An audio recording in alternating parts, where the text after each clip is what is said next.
Today we continue to listen Sampazinya Baba, clear comprehension. In this section, Buddha said, Punacha param bhikkhave bhikkhu bhikkante bhatikante samajjanakari hoti alokite vilokite samajjanakari hoti samajjite pasarite samajjanakari hoti. And again, bhikkhus, a bhikkhu in going forward and going back applies clear comprehension. In looking straight ahead and elsewhere, he applies clear comprehension. In bending and stretching his limbs, he applies clear comprehension. And regarding eating, the commentary says that clear comprehensions of non-delusion should be further understood through reflection on the loathsomeness of food. The detailed exposition on the loathsomeness of food is given in Chapter 11 of the Visuddhiyā.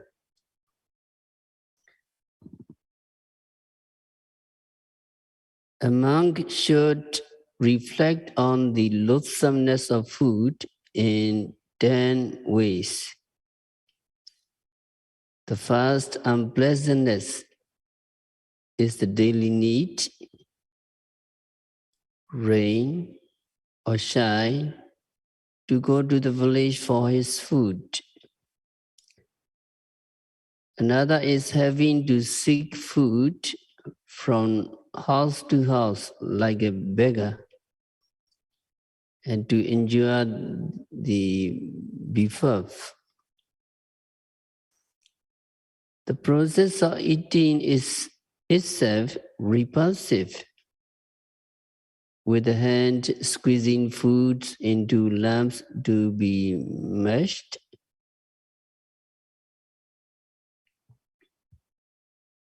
By teeth and tongue and mixed with saliva. And then, after being swallowed, the food mixed with bile and other internal secretions.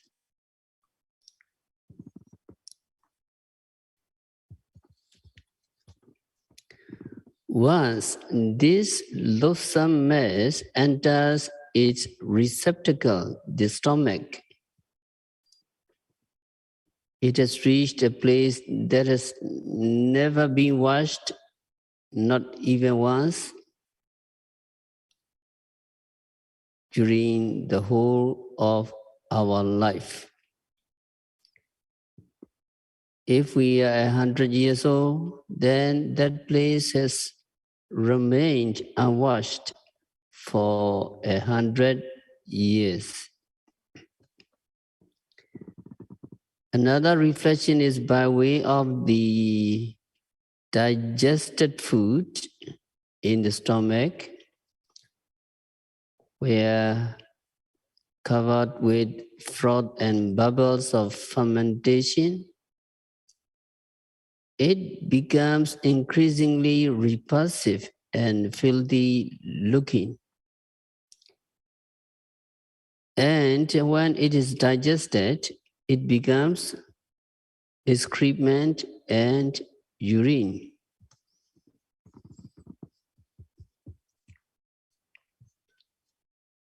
The next reflection is on the consequences of eating. When the food is well digested, it produces head hair, body hair, nails, teeth, and so on, which are filthy and require continual cleaning.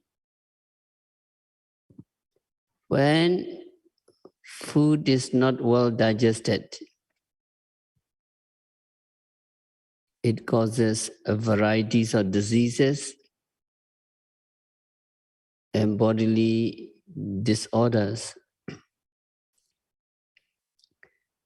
Another reflection is on the eliminations of food through the body's openings by way of excretion.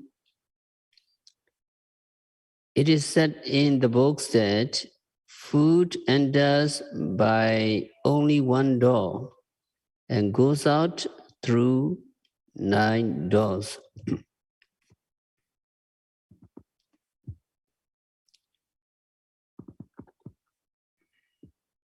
People think highly of food, drink, snacks, meals, unless one is ill.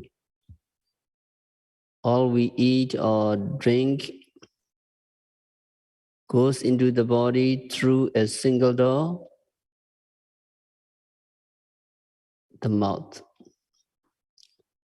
But when the body has digested it, it can come out of the body in 9 ways. Through the 2 eyes, as tears,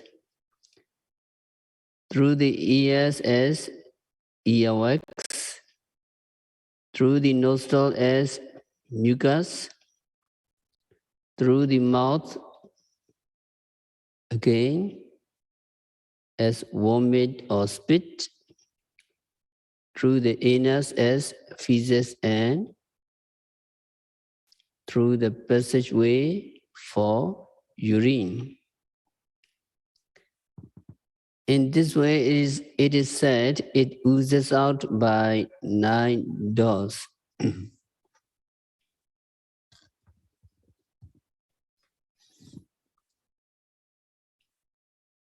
Yogi may reflect on the ways that food pollutes the body, forming sweat, earwax, nasal mucus, and so forth. Even when you pick up food to eat it, the hand gets smeared. We have to wash again and again to keep clean. And the outcome of food is great pollution. The Visuddhiyā offers some verses on the subjects of outflow, the oozing out.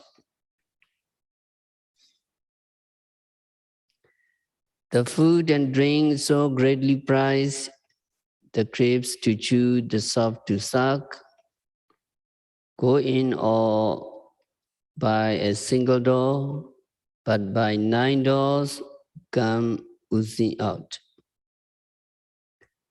The food and drink so greatly prized, the grapes to chew, the sop to suck. Men like to eat in company, but to excrete in secrecy.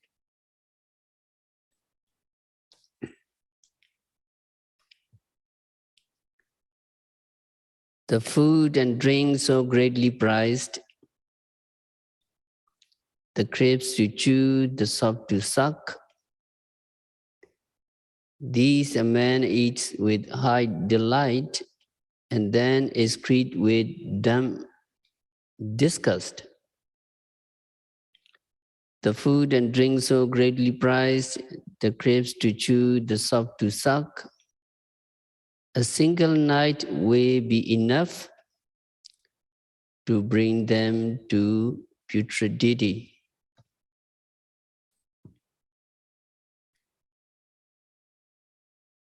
That is from Visuddhiyā. That is how monks and yogis are taught to reflect on the loathsomeness of food. Contemplation on the loathsomeness of food, ahare patikula, is not vipassana meditation. It is one of the 40 samatha meditation subjects, and contemplating on these 10 reflections is a samatha method. of contemplation. However, reflecting that there are only elements, no soul, no self, or other entity involved is vipassana contemplation. When we eat, drink, chew, or bite, and savor or lick, we should apply clear comprehension, which means the applications of mindfulness. When this application of mindfulness becomes mature, we come to know the true nature of eating, the reality in eating. There is no one eating, but only the elements doing the act of eating. That is vipassana. According to most Venerable Mahasi Sayadaw,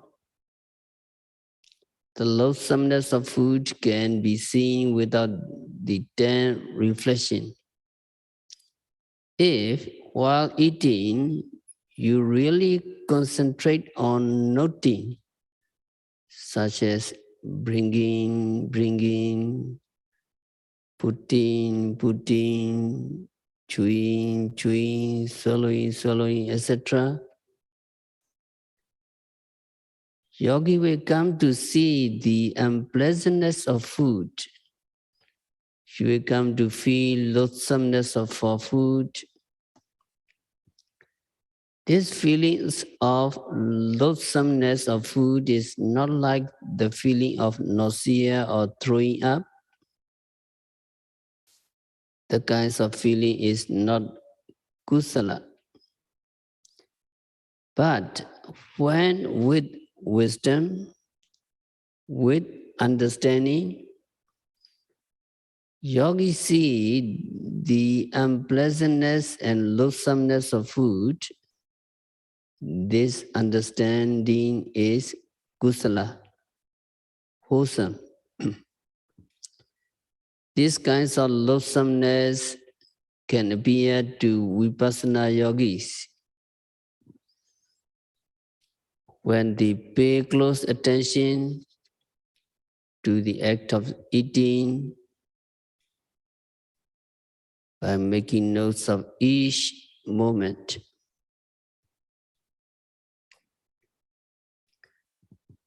There are some people who have said after 1 or 2 days of eating with meditation that they don't want to eat at all. There's so much suffering involved in eating that they lose all desire to eat. They have seen the loathsomeness in food that way. So even though you don't practice the 10 reflection, if you pay close attention to eating and see with understanding the unpleasantness of food, yogi will have attained clear comprehension of non-delusion.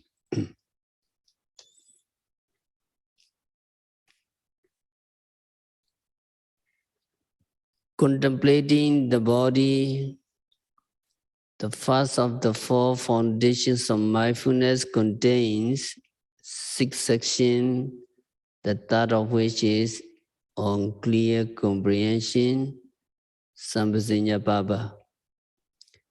In this section, there are only 2 more segments regarding bodily actions as objects of mindfulness. Uchara Pasavakami Sambhajana Kari Hodi. In obeying the cause of nature, the monk applies clear comprehension. In walking, standing, sitting, falling asleep, waking, speaking, and keeping silent, he applies clear comprehension.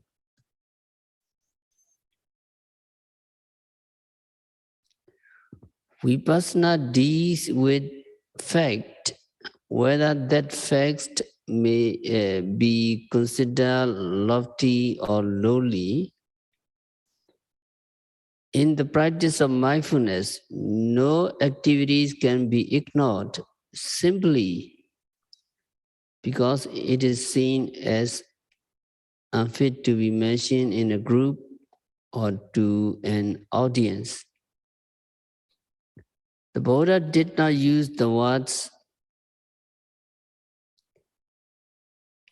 Uchara Pasavakame, obeying the calls of nature. He did not use euphemism. Buddha just said, in defecating and urinating, he applies clear comprehension. So these activities must be understood in the light of clear comprehension of purpose, suitability, result, and non-delusion. Concerning the clear comprehension of purpose, the commentary says, when the time is come, when the time is proper,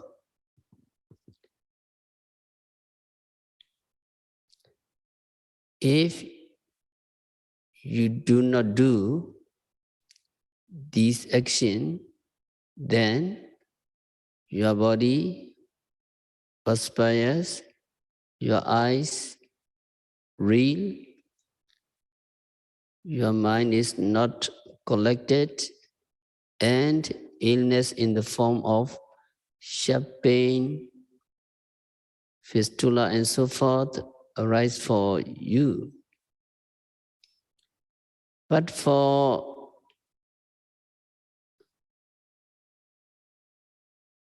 yogi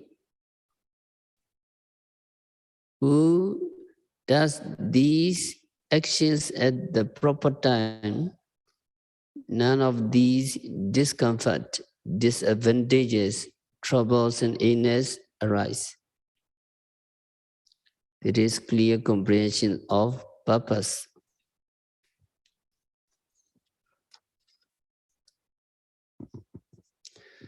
Suitability must also be clearly comprehended.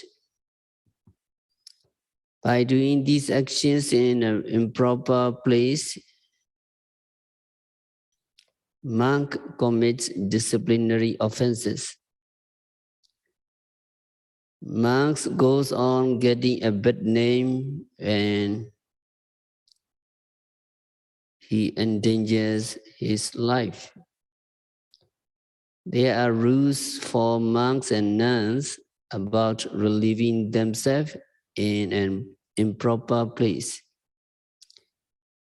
They are to use only a toilet, outhouse, or latrine.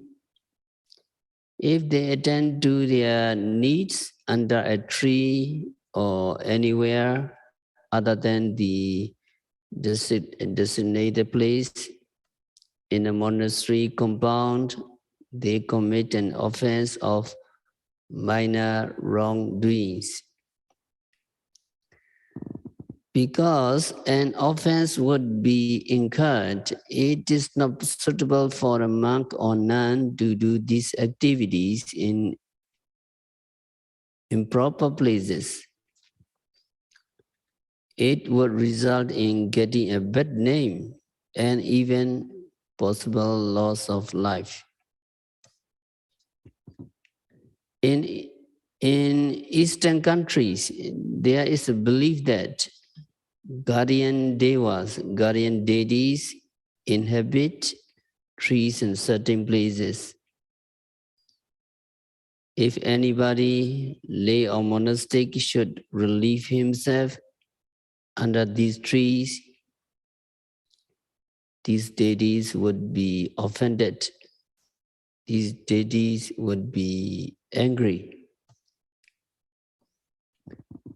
They might create trouble or even kill the offenders. Human beings might also become disgusted and give them trouble or even kill them. So life can be endangered when these activities are done in an improper place. We should understand where it is suitable and where it is not suitable to do them. There is a clear comprehension of suitability. Sappaya Sambazinya.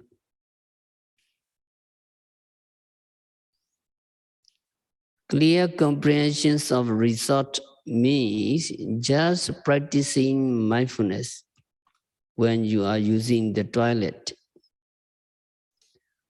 Vipassana meditation does not stop at the door of the toilet. Yogi must take vipassana into the toilet and practice there too.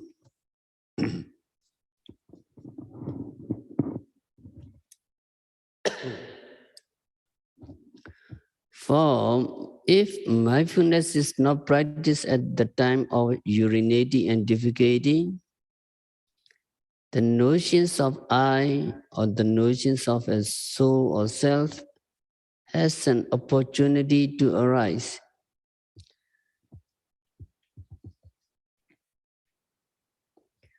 So it is necessary to maintain concentration at this time. Applying mindfulness when doing these activities is the clear comprehension of resort.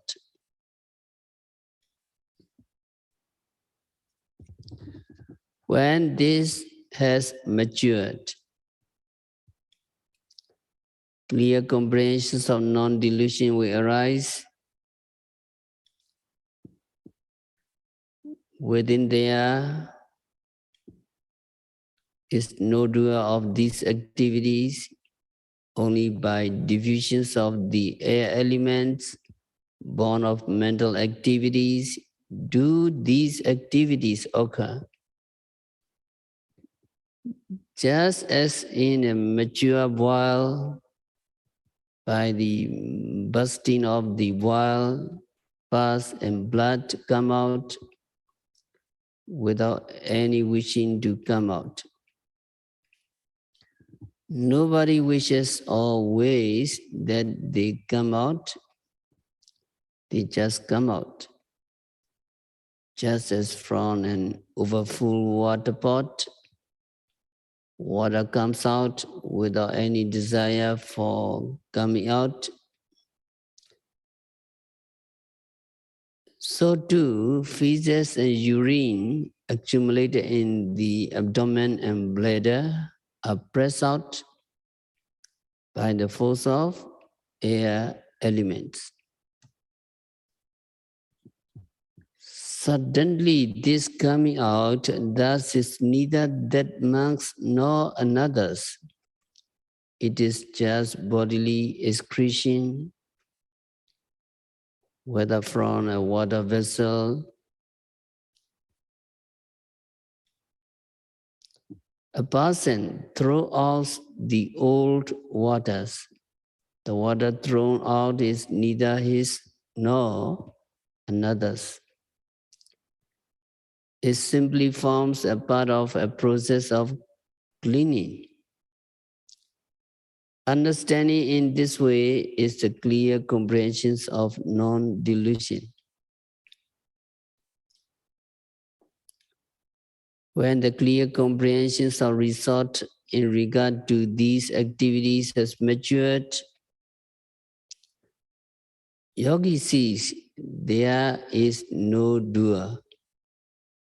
There is only the process of air elements causing matter to be expelled from the body. When certain actions are done and these things are eliminated from the body, they belong to nobody. They are just bodily excretion. This understanding comes through applying mindfulness to these activities and ends in the clear comprehension of non-delusion. Asamoha sampajiñña. So clear comprehension of result should be applied to any activities, however low it is supposed to be. Vipassana practitioner must, at all cost, avoid getting the notion of soul or self on an eye. There is clear comprehension of obeying the cause of nature, Uchara Pasavagami Sambajanakari.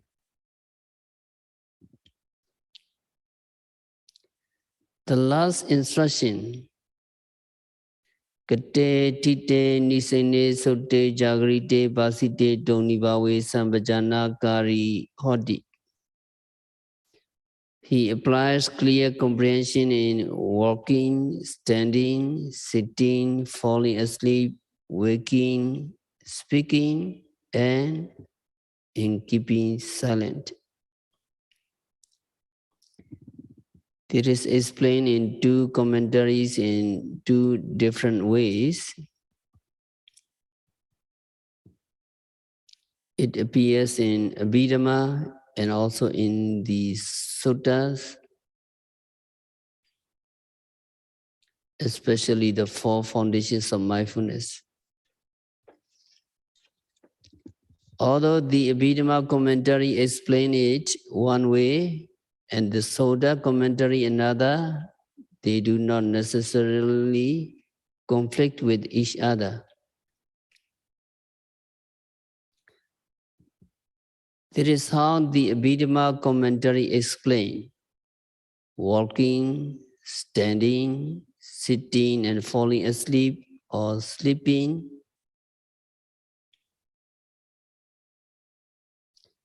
A monk walks ups and down on a path chosen by him on an ambulatory. When he stands, he contemplates in this way. The mind and body which arise at the one end of the ambulatory do not exist at the other end of the ambulatory.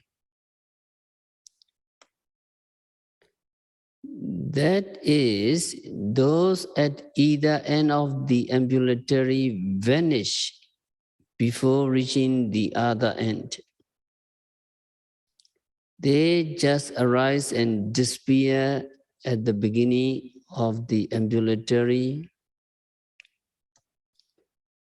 Nama and Rupa, mind and matter that arise in the middle do not reach either to one end or to the other end of the ambulatory. They also arise and disappear at that point. Also, Nama and Rupa, mind and matter, which arise while standing, do not exist into the postures of sitting. Mind and matter, which arise while sitting, do not exist into the postures of lying down. Contemplating like this, the meditator lets his mind fall into bhavanga or life continuum. That means contemplating like this, he lets sleep come to him. Teachers always ask you not to go to sleep, but let sleep come to you. Don't give up mindfulness and go to sleep. Let sleep come to you while you are mindful of something. Here the meditator is mindful of nama and rupa, mind and matter, arising and disappearing. In this way, you let your mind fall into bhavanga.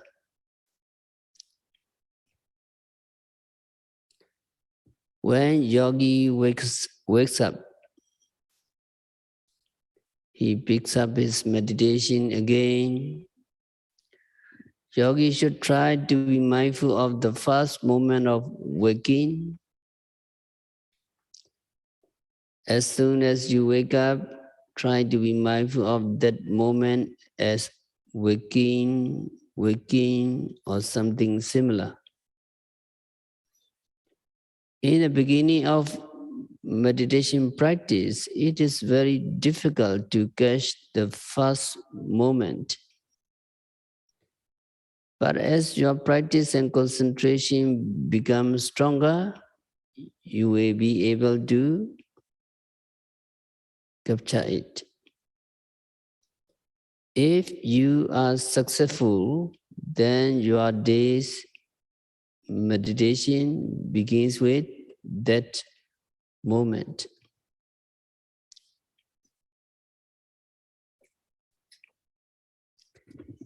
If you cannot capture it, but become aware after some activities, the day's practice meditation begins from the moment you remember to be mindful.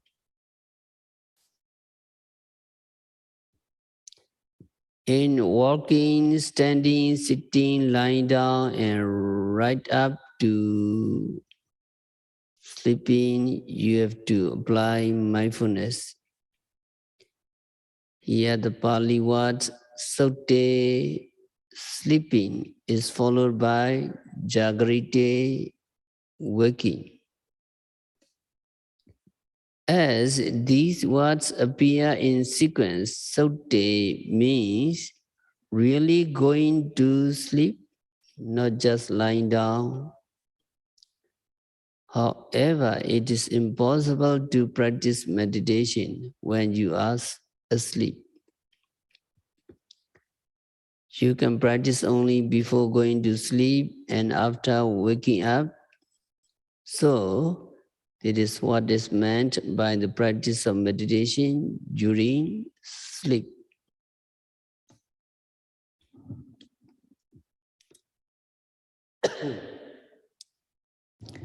The commentary goes on to say that yogi should keep his mindfulness of meditation very clear.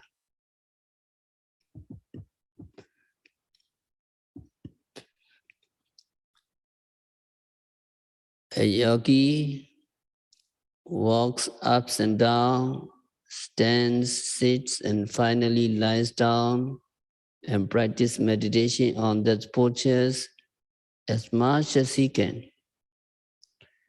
Then he should contemplate, this body is not cognizing, this bed is not cognizing, the body doesn't know that it is lying on the bed, and the bed doesn't know that the body is lying on it.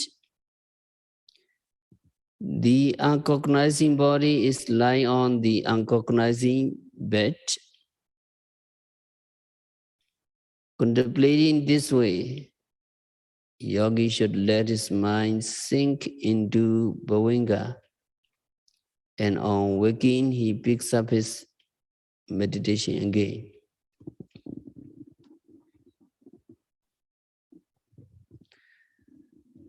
Though called the applications of clear comprehension while asleep or falling asleep, this also means applications of clear comprehension when immediately waking up. So yogi should go to sleep with mindfulness and try to be mindful of the first waking moment to pick up meditation.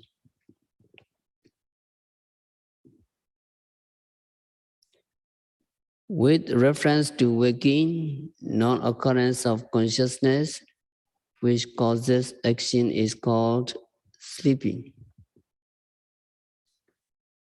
Occurrence of consciousness, which causes action, is called waking. Actions here means seeing, hearing, doing things, and so on. A monk, a bhikkhu who contemplates in this way, who understands in this way, is called one who is applying clear comprehension to waking.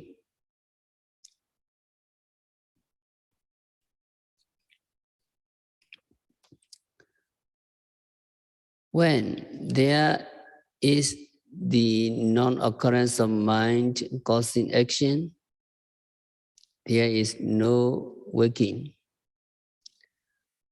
When such a mind causing actions occurs, this is waking.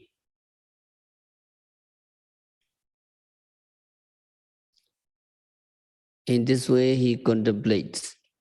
When he contemplates like this, he is said to be applying clear comprehensions of waking.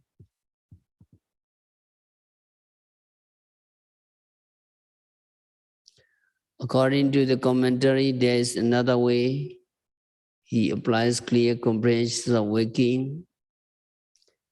He divides a day into 6 parts, 3 in the daytime, 3 in the night. He practices for 5 parts and sleeps only for 1 part. In this way, yogi keeps himself awake almost all the time, sleeping only 4 hours out of the 24. This also is called clear comprehension in waking.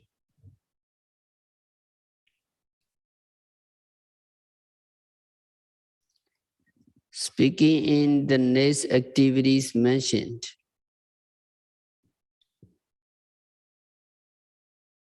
the sound that arises after no sound is known as a dependent material. Material properties are divided into 2 broad categories.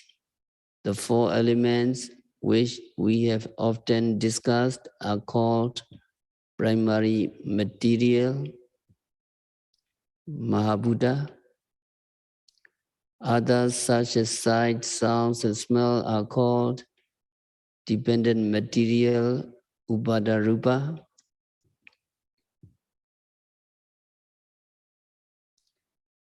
What is speaking? When there is no arising of the dependent material, which is sound, there is no speaking. When there is that dependent material arising, there is speaking. Understanding like this, contemplating like this, a yogi is said to be applying clear comprehension to speaking. In speaking, we must understand that when there is no vocal sound, there is no speaking. When there is voice, there is speaking. When a monk talks, he must be mindful of the talking. He must not talk about unprofitable things.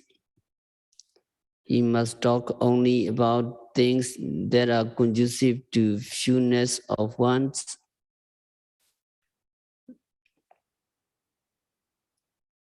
and that are in keeping with Dhamma. When he speaks in this way, he is said to be applying clear comprehension when speaking. Doni bhave sampajana kari hoti. That is keeping silent.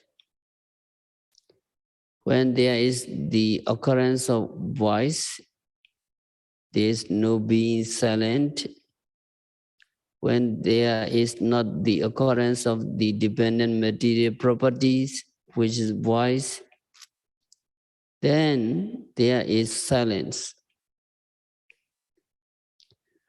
Understanding like this or contemplating like this, a yogi is said to be applying clear comprehension when being silent.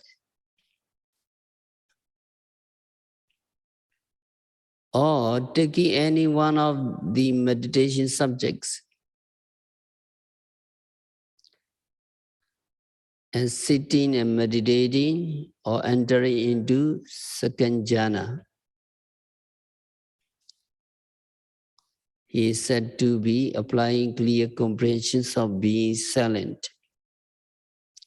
Emerging from first jhana, the yogi sheds applied thoughts and sustained thoughts, vitakka and vichara. Taken together, they are called vaji sankhara, which means producer of speech. With his mind free from mental chatter, discursive thinking,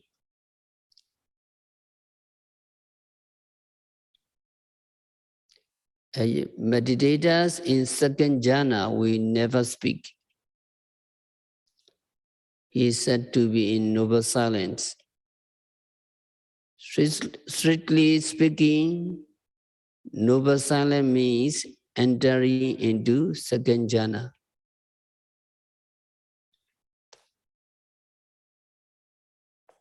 But the commentary said that just practicing one's regular meditation is also noble silence.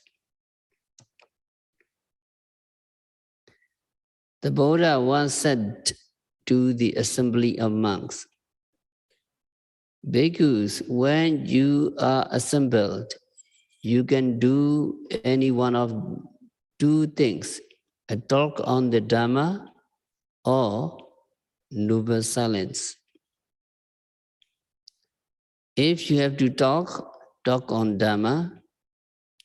If you cannot speak on Dhamma, be silent." Keeping silent by entering into second jhana is also called clear comprehension of being silent. There is the explanation given in the Abhidhamma commentary.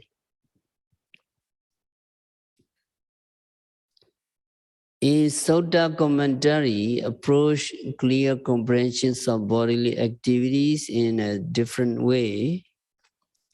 It begins with quoting Tipitaka Mahasiwa, a well-known elder of the time. He seems to have been well acquainted with the entire Tipitaka, which is why he was called Tipitaka Mahasiwa. He said, a person, after walking or going back and forth for a long time, later on stands and contemplates in this way. Namarupa mind and matter that arise at the moment of going up and down cease at that moment. They do not exist into later activities. This is clear comprehension of ongoing. Here the comprehension is that the mind and matter arising while he is walking up and down, vanish at that moment and not at any other moment.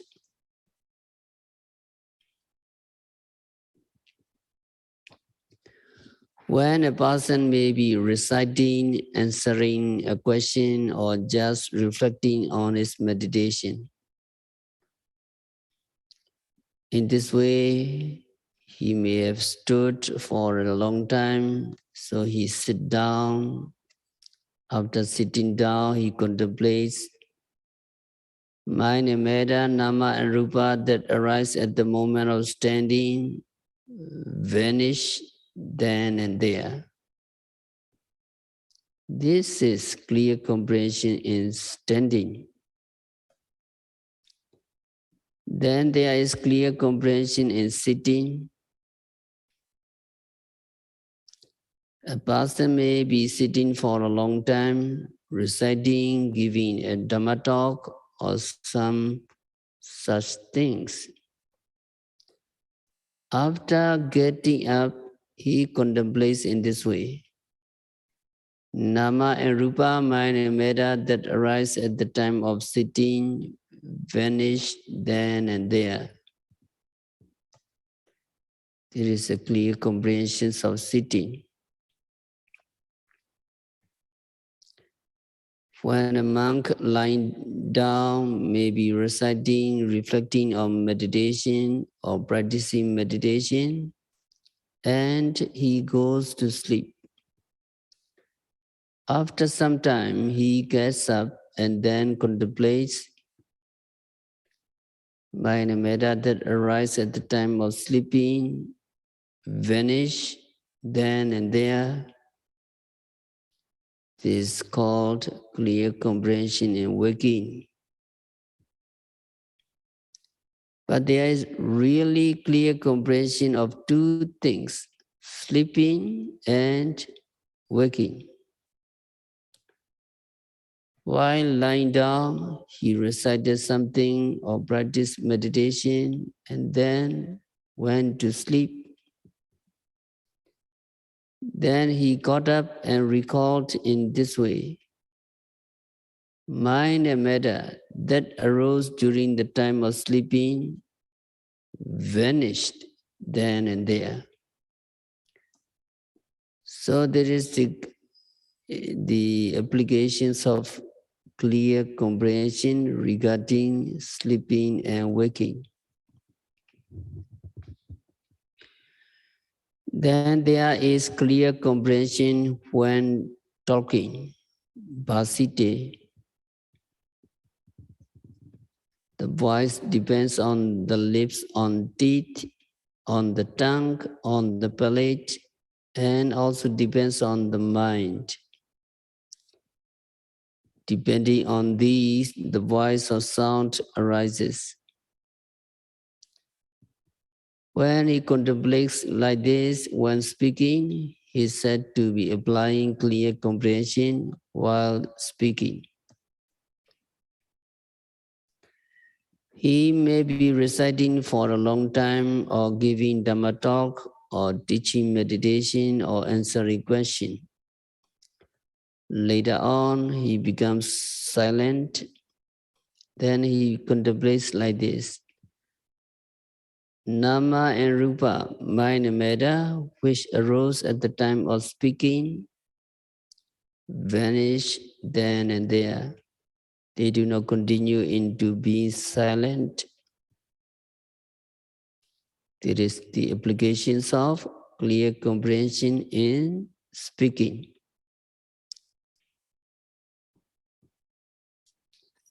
Then there is a clear comprehension in keeping silent. A yogi being silent, contemplating on the Dhamma or practicing meditation, later on contemplating like this. Mind and matter which arose during the time of being silent, vanish then and there. Speaking means the arising of that dependent matter, or silence means the non-arising of that dependent matter. Nama and Rupa, the mind and matter, which arose at the time of being silent, just vanish then and there. They do not exist into the another moment. That is what is taught by the elder Mahasiva.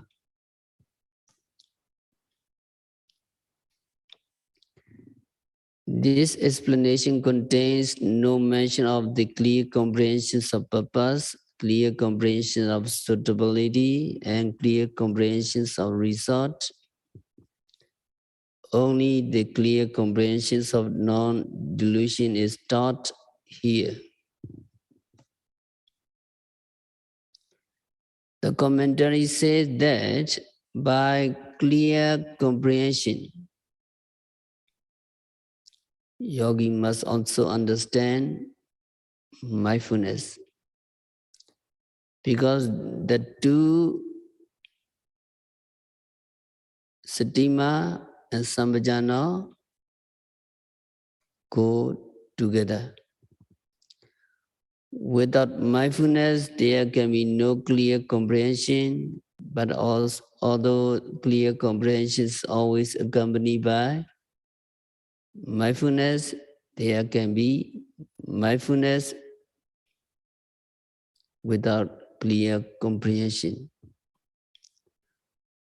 We should be aware that they are linked by concentration, without which clear comprehension cannot arise. Mindfulness develops concentration, and concentration develops clear comprehension, which is knowledge or wisdom. At the beginning of practice, there may not be clear comprehension. Initially, the yogi must make effort just to be mindful of the object. He may not see it clearly at first. It can take time to see that there are only nama and rupa, mind and matter, going on at the moment with no I or any other entity as agent.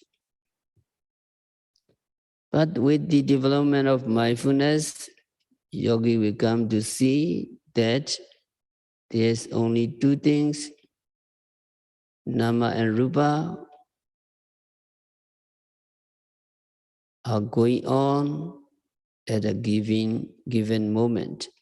And there is no individual, no person, no man, no woman, no doer.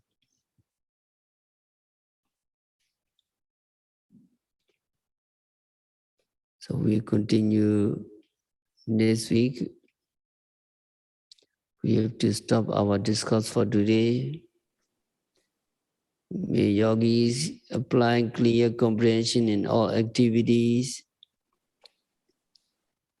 By practicing vipassana meditation, by observing every phenomena occurring at the six senses, by noting, rising, falling, sitting, touching, hearing, smelling, stretching, bending, continuously and meticulously. May all yogis be liberated from all suffering. May all yogis realize the real peace in the very near future.